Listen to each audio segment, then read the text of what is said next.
PG पाठशाला हिंदी में आपका स्वागत है। हिंदी साहित्य का इतिहास के अंतर्गत हिंदीतर भारतीय भाषाएं और हिंदी साहित्य का इतिहास पर बात करने के लिए मैं गजेंद्र पाठक, हिंदी विभाग, हैदराबाद विश्वविद्यालय, आप सबके बीच उपस्थित हूँ।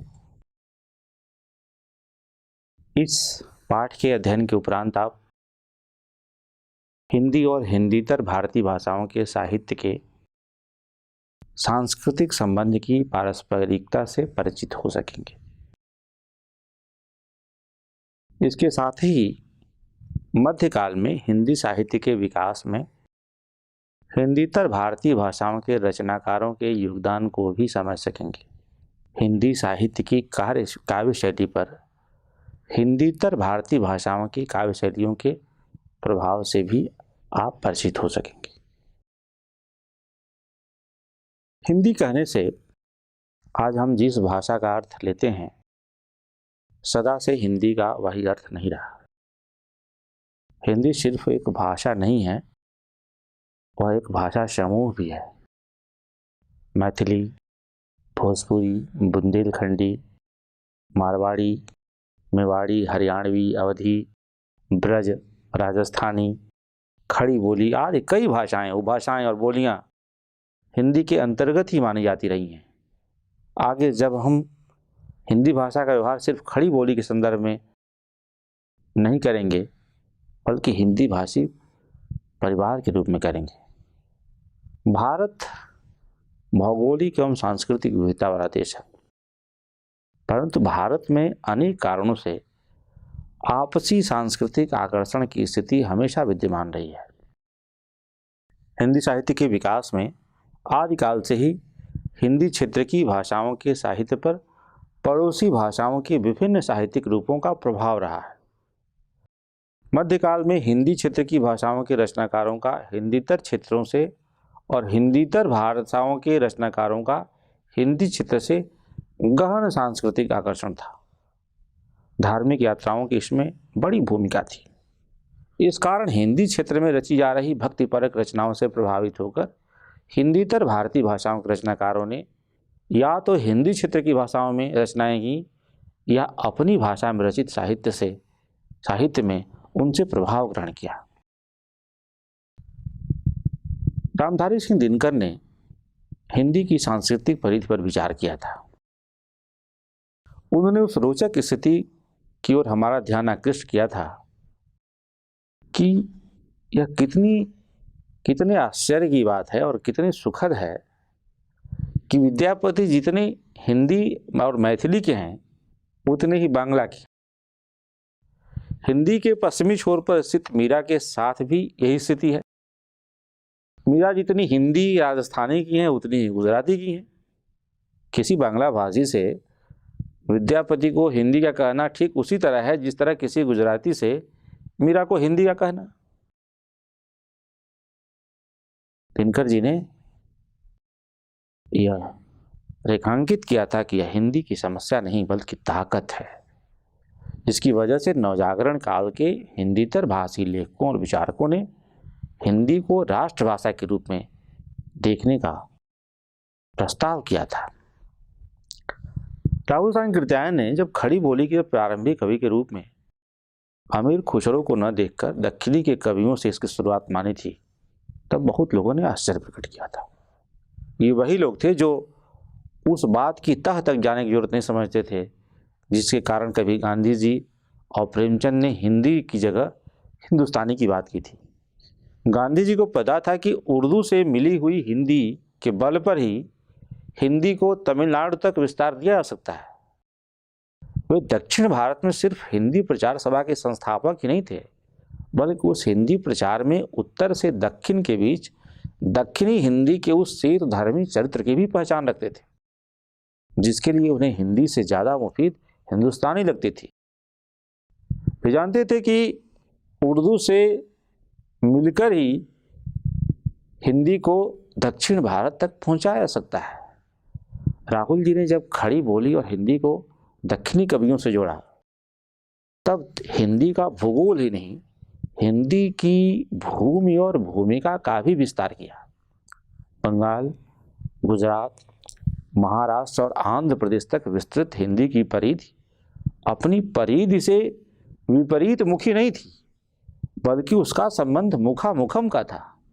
प्यार और सद्भाव के आधार पर दूसरी भाषाओं का दिल जीतने वाली हिंदी यूरोप की नहीं, भारत की भाषाई संस्कृति। इस पृष्ठभूमि में हिंदी साहित्य के इतिहास लेखन पर विचार करते हुए दुख होता है कि जिस भक्ति आंदोलन में हिंदी का हृदय ही नहीं भूगोल भी विस्तृत हुआ, वह हृदय और भूगोल दोनों रीतिकाल में सीमित हो गए। रीतिकाल में हिंदी उत्तर प्रदेश के एक छोटे से इलाके तक सिमट कर रह गई। साहित्य के समाजशास्त्र और इतिहास दृष्टि दोनों के लिए यह विचारणीय प्रश्न है। हिंदी साहित्य के इतिहास पर विचार करते हुए आचार्य रामचंद्र शुक्ल ने दूसरे संस्करण की भूमिका में रामानंद और नामदेव जैसे तमिल और मराठी संतों पर विचार किया। आचार्य शुक्ल ने भक्ति काल के सामान्य परिचय के अंतर्गत 3 पृष्ठों में नामदेव की विस्तार से चर्चा की है। नामदेव और ज्ञानदेव से जुड़े कुछ प्रसंगों के साथ उनके 8 पदों को उद्धृत करते हुए शुक्ल जी ने उत्साहपूर्वक हिंदी के विस्तार का एहसास कराया था। हिंदी की साहित्यिक परिधि के विस्तार को भारत की सांस्कृतिक परिधि से जोड़ने की कोशिश में एक जमाने में बिहार राष्ट्र भाषा परिषद पटना ने 2 महत्वपूर्ण किताबें प्रकाशित की। राहुल सांकृत्यायन की दक्षिणी हिंदी काव्यधारा तथा आचार्य विनय मोहन शर्मा की हिंदी में मराठी संतों की देन। जिन कारणों से शुक्ल जी को मराठी संत कवियों के हिंदी काव्य ने प्रभावित किया था, उन्हीं कारणों से उत्साहित होकर आचार्य विनय मोहन शर्मा ने इस शोधपरक अध्ययन को अंजाम दिया था। इस किताब की भूमिका में उल्लेख है कि मराठी संतों की हिंदी के प्रति सहज ममता रही है। मध्य युग से लेकर आज तक लगातार मराठी संत कीर्तन भजन के अवसर पर मराठी अभंगों और पदों के साथ 1-2 हिंदी पद गाते आ रहे हैं। जो मराठी संत कवि प्रतिभा संपन्न रहे हैं, उन्होंने मराठी पदों के साथ हिंदी पदों की रचना स्वयं की है। जो केवल कीर्तनकार रहे हैं, उनकी मराठी अभंगों आदि के साथ किसी प्रसिद्ध हिंदी संत के पद गाने की परिपाटी रही है। संतों ने प्रांत या भाषा भेद को स्वीकार नहीं किया। इस पुस्तक का परिचय वक्तव्य देते हुए आचार्य शिवपूजन सहाय ने लिखा है कि देश भर की राष्ट्रभाषा हिंदी की व्यापकता देखकर हिंदीतर भाषाओं के विद्वान और महात्मा भी उसके माध्यम से अपने सिद्धांत और संदेश का अधिकाधिक प्रचार करना चाहते थे। आखिर उनकी रचना का उद्देश्य भी यही होता था कि वह गेय पद अथवा श्रव्य काव्य के रूप में हो तो अधिक से अधिक लोगों के कंठ में बसे, अधिक से अधिक लोगों के कर्ण पुट को पवित्र करे। इसलिए भी संतों ने अपनी वाणी का अमृत हिंदी को पिलाया और वह उस दिव्य प्रसाद का वितरण आशीष हिमाचल कर दी। भारतीय भाषाओं में विशेषतः हिंदी को ही सौभाग्य प्राप्त है कि उसके साहित्य को अन्य भाषा भाषियों की देन सदैव समृद्ध करती आई है। हिंदी साहित्य के इतिहास में अन्य भाषा भाषी साहित्यकारों की सेवाएं आज भी सदा स्मरणीय हैं। इससे उसके राष्ट्रभाषा पद का औचित्य ही सिद्ध होता है। आचार्य शिवपूजन सहाय के इस वक्तव्य के बाद यह विचार करने की जरूरत है कि हिंदी के साथ एक समस्या यह भी रही है कि हिंदी भाषी अन्य भाषाओं के प्रति लगभग उदासीन रहे हैं। त्रिभाषा सूत्र को ध्वस्त करने में भी हिंदी प्रदेश अग्रणी रहे। दूसरी बात यह कि हिंदीतर भाषी व्यक्ति जब हिंदी में लिखता है तब उसके प्रति भी हम उपेक्षा का भाव रखते हैं। हिंदी की मुख्य धारा के प्रति हमारी केंद्रीयता आत्ममुग्धता की जिस अवस्था तक पहुंची हुई है, उसे देखते हुए हिंदीतर भाषी व्यक्ति हिंदी लिखना तो दूर बोलने से भी परहेज करे तो इसमें आश्चर्य नहीं होना चाहिए। हिंदी का स्वभाव ऐसा नहीं रहा। हिंदी कभी भी मुख्य धारा की भाषा नहीं रही।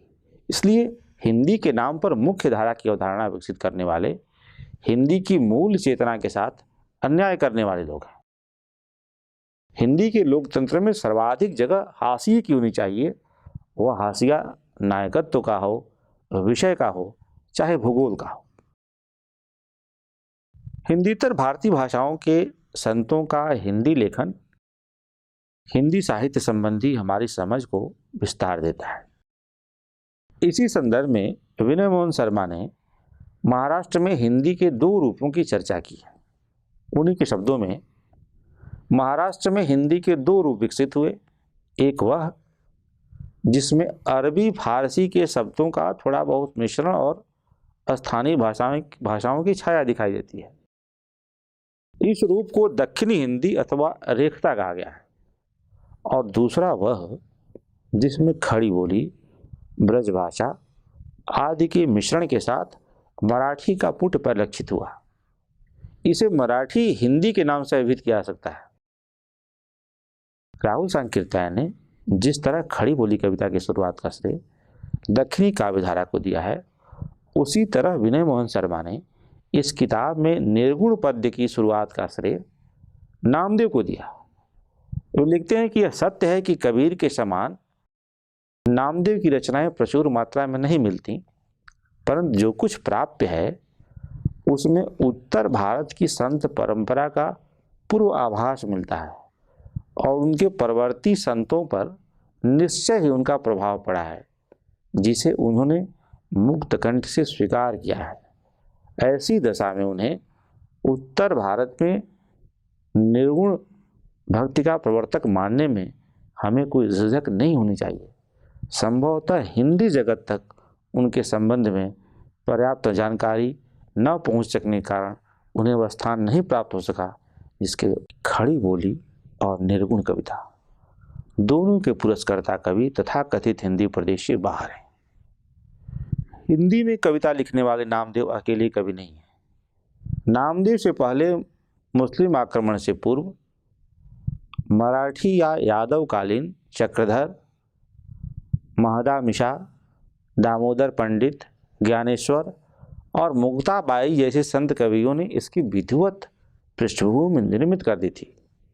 दूसरे चरण अर्थात मुसलमान आक्रमण के पश्चात जिन कवियों ने हिंदी में अपने पद्यों की रचना की, उनमें सबसे प्रमुख नामदेव हैं। नामदेव के अलावा उस दौर में गोदा महाराज, सेनानाई, भानुदास महाराज, संत एकनाथ, अनंत महाराज, श्याम सुंदर और संत जन जसवंत का नाम प्रमुख है। मुसलमान वर्चस्व के ह्रास काल में अर्थात शिवाजी महाराज के समय में तुकाराम, कान्होवा, समर्थ रामदास, रंगनाथ, वामन पंडित, मान सिंह, बयाबाई, हरिहर केशवामी, गोपालनाथ का नाम प्रमुख रूप से उभर कर सामने आता है।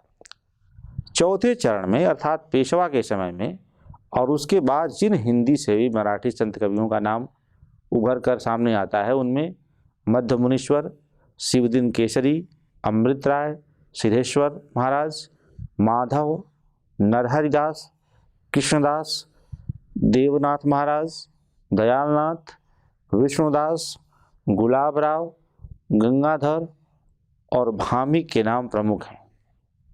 इतने नामों की सूची ही यह प्रमाणित करने के लिए पर्याप्त है कि हिंदी साहित्य का कोई भी इतिहास इन नामों और इन नामों द्वारा किए हुए कार्यों की उपेक्षा करके प्रामाणिक नहीं माना जा सकता।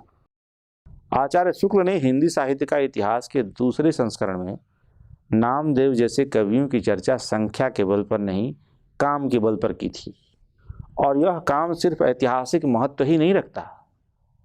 डॉक्टर रामविलास शर्मा ने नवजागरण की अवधारणा के विकास क्रम में जब भक्त काल के महत्व का आकलन किया था, तब उन्हें जिस व्यापक लोक जागरण का संसार दिखा था, वह भक्ति काल में भक्ति आंदोलन की इसी चेतना से जुड़ा था। पूरे भारत को सांस्कृतिक रूप से झकझोरने और जगाने वाला लोक जागरण, जिसमें भाषा, जाति और मजहब की तमाम दीवारें चरमरा कर गिरने लगी थी, उत्तर और दक्षिण के नाम पर लंबे समय से जो विभाजक रेखा खींचकर रखी गई थी या है, उसका उल्लंघन भी भक्ति काल के संतों ने किया था। शंकराचार्य ने बौद्ध धर्म का प्रतिकार करने के लिए उत्तर भारत की यात्रा का जो सिलसिला शुरू किया, उसका विकास भक्ति आंदोलन में भी हुआ। मध्वाचार्य, वल्लभाचार्य, निम्बार्काचार्य, रामानंद जैसे संतों ने उत्तर भारत के संत कवियों को प्रभावित किया था। इसके भी पहले आप देखें कि बुद्ध के प्रभाव के समय भी उत्तर और दक्षिण का भेद लगभग मिट गया था। नागार्जुन जैसे लोग दक्षिण भारत में थे और बौद्ध धर्म का जितना सैद्धांतिक विकास, थियरी का जितना विकास दक्षिण भारत में हुआ, उतना उत्तर भारत में नहीं हुआ। कहने का आशय यह है कि जिस प्रकार नवजागरण काल में संवाद की संस्कृति ने एक दूसरे से सीखने की जरूरत पर बल दिया, उसी तरह भक्ति आंदोलन में भी एक दूसरे से सीखने की जरूरत समझी गई थी। देश की भावना अर्थात देश से प्रेम की भावना उससे परिचय के बगैर विकसित होने वाली नहीं थी।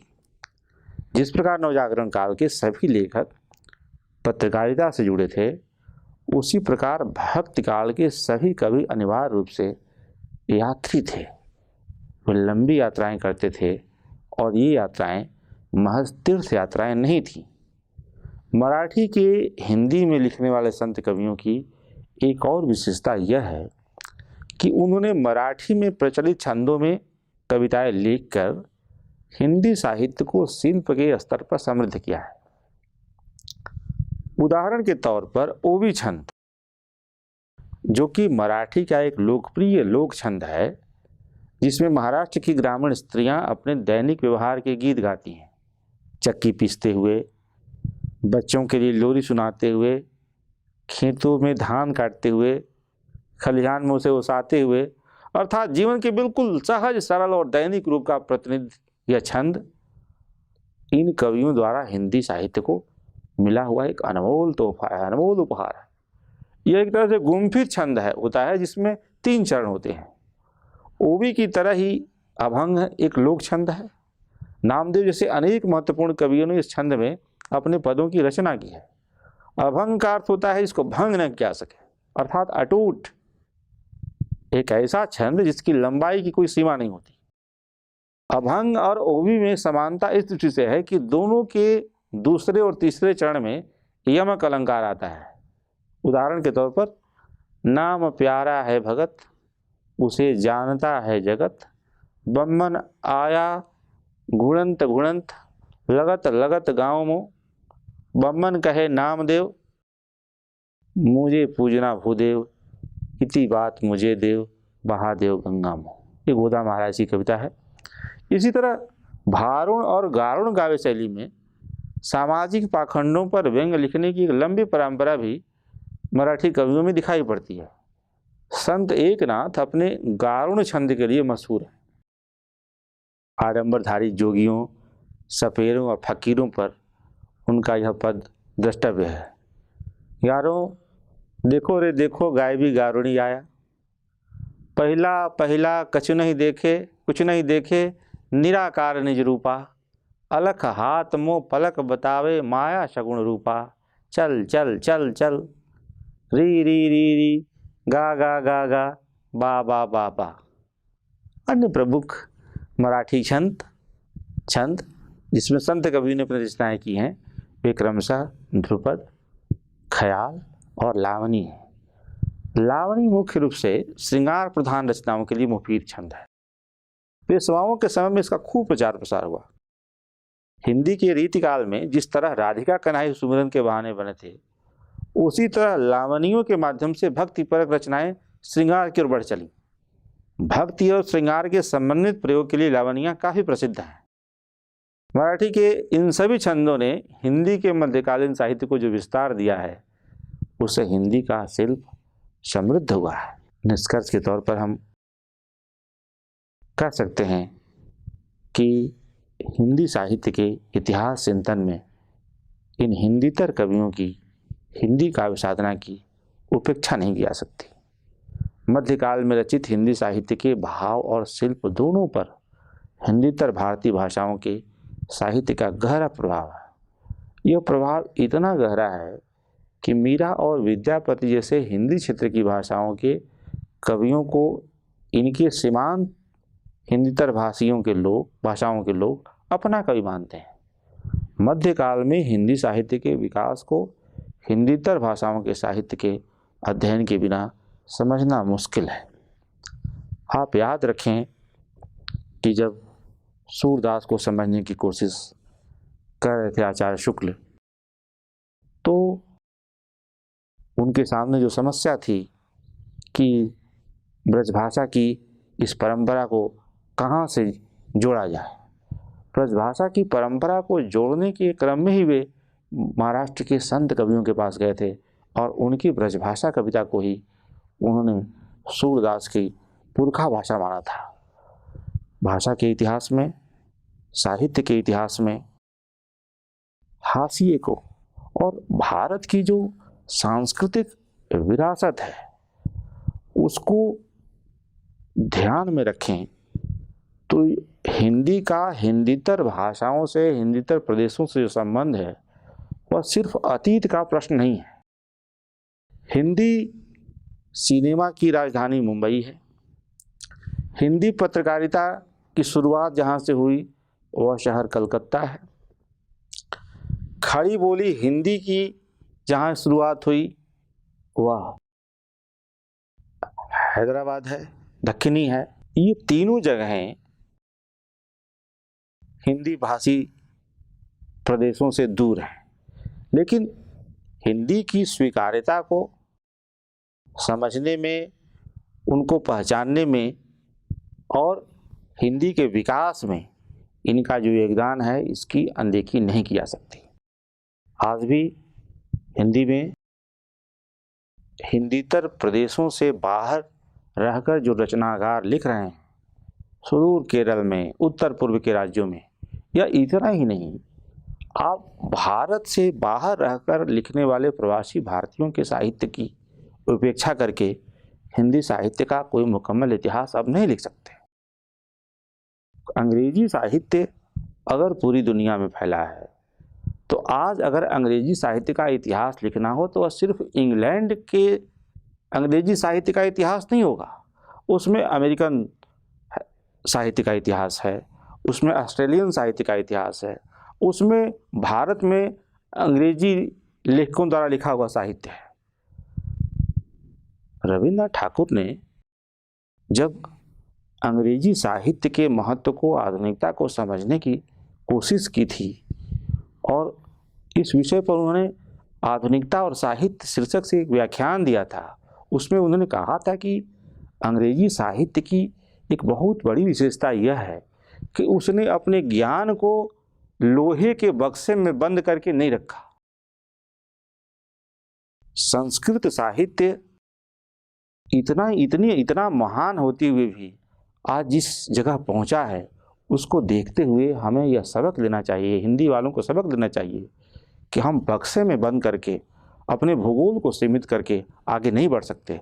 हमें दूसरी जगहों पर हिंदी में जो कुछ हो रहा है, जो कुछ हुआ है, उसको अपने संज्ञान में लेना चाहिए और अपनी आलोचना और अपना इतिहास लिखते समय उसको चिंता और चर्चा के केंद्र में रखना चाहिए। हिंदीतर प्रदेशों में हिंदी साहित्य की स्थिति पर विचार करने के क्रम में हमें दो बातों का ध्यान रखना होगा। एक तो यह कि देश के अंदर हिंदी प्रदेशों के अलावा किन प्रदेशों में हिंदी साहित्य लिखा जा रहा है। दूसरा, देश के बाहर हिंदी में क्या लिखा गया है और क्या लिखा जा रहा है। वैसे तो भाषा के अध्ययन के क्रम में देश और परदेश का कोई प्रश्न नहीं होना चाहिए, लेकिन रविन्द्रनाथ ठाकुर के यहाँ ही हमें इस प्रश्न का एक जवाब मिलता है। अपनी भाषा में लिखते हुए हम कितनी दूर तक जा सकते हैं और दूसरी भाषा में लिखने के बावजूद हम कहीं नहीं जा सकते। बलवंत गार्गी रविन्द्रनाथ ठाकुर से मिलने गए और इस घटना का उल्लेख गोगीबा थेंगू ने किया है। ध्यान देने की बात यह है, बलवंत गार्गी गए रविन्द्रनाथ ठाकुर के पास और रविन्द्रनाथ ठाकुर ने पूछा कि किस भाषा में लिखते हो। बलवंत गार्गी का जवाब था अंग्रेजी में। बोले ये रहने वाले कहाँ के हो? उन्होंने कहा कि पंजाब के। रविन्द्रनाथ ठाकुर ने पूछा पंजाबी में क्यों नहीं लिखते? मैंने कहा कि इसलिए कि मैं पंजाब तक सीमित नहीं रहना चाहता, मैं बहुत दूर जाना चाहता हूँ। जहाँ अंग्रेजी जैसे बहुत दूर तक जाती है वैसे ही अंग्रेजी में लिखकर मैं बहुत दूर जाना चाहता हूँ। रविन्द्रनाथ ठाकुर ने मुस्कुराकर जवाब दिया कि गुरु नानक के सामने तो यह समस्या नहीं थी। एक और घटना जिसका उल्लेख मैं करना चाहूंगा, बल्लाल साहनी ने लिखा है कि शांति निकेतन में उन्होंने रविन्द्रनाथ ठाकुर के साथ भी काम किया था और वर्धा में महात्मा गांधी के साथ भी।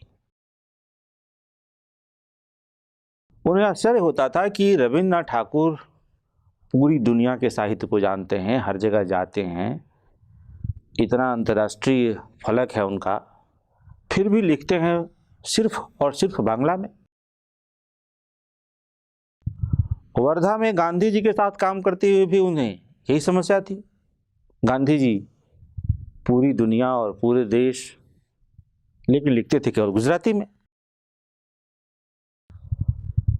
बलवंत गार्गी के लिए एक अबूझ पहेली थी कि अपनी मातृभाषाओं में काम करके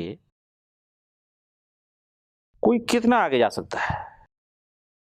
बाद में जब लंदन गए बीबीसी में काम करने तो उन्हें महसूस हुआ कि अपनी मातृभाषाओं में काम करने का जो निर्णय था रविन्द्रनाथ ठाकुर का या महात्मा गांधी का, वह कितना महत्वपूर्ण निर्णय था। मैं इस संदर्भ में इन दोनों घटनाओं की चर्चा इसलिए करना चाह रहा हूं कि हिंदी निश्चित रूप से हिंदी बनकर ही हिंदी रहेगी। हिंदी अगर अंग्रेजी बन जाए या हिंदी मराठी बन जाए या हिंदी मलयालम बन जाए तो हिंदी हिंदी नहीं रहेगी। लेकिन हिंदी मलयालम के साथ जुड़े, हिंदी मराठी के साथ जुड़े, हिंदी अंग्रेजी के साथ जुड़े, तो मुझे इसमें हिंदी का कोई नुकसान नहीं दिखाई पड़ता। हिंदी का स्वभाव थोड़ा अलग है, थोड़ा अलग इस रूप में है, जैसी चर्चा हम कर रहे थे कि गांधी जी ने जो स्वप्न देखा कि हिंदुस्तानी का जो स्वरूप है, हिंदुस्तानी में यह ताकत है कि वह उर्दू के साथ मिलकर दक्षिण भारत तक जा सकती है। आप देखें कि दक्षिण भारत के 4-5 राज्यों की दूसरी जो राजभाषा है सरकारी, वह उर्दू है। जहां हिंदी नहीं है वहां पर उर्दू है और उर्दू से हिंदी जुड़ रही है। तो पाकिस्तान से लेकर दक्षिण भारत तक हिंदी से हम सीधे जुड़ सकते हैं। ये गांधी जी का स्वप्न था। हम इस बात पर विचार करें कि आज अमेरिका में हिंदी में लिखा जा रहा है, इंग्लैंड में हिंदी में लिखा जा रहा है और हिंदी के महत्व को स्वीकार किया जा रहा है। देश के बाहर हिंदी में जो काम हो रहे हैं उनके 2 स्वरूप हैं। एक तो वे लोग जो ब्रिटिश काल में गए मजदूर बनकर,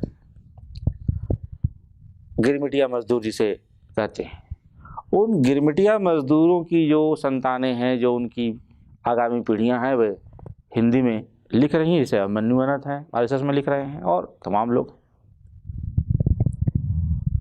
जो लोग उस दौर में गए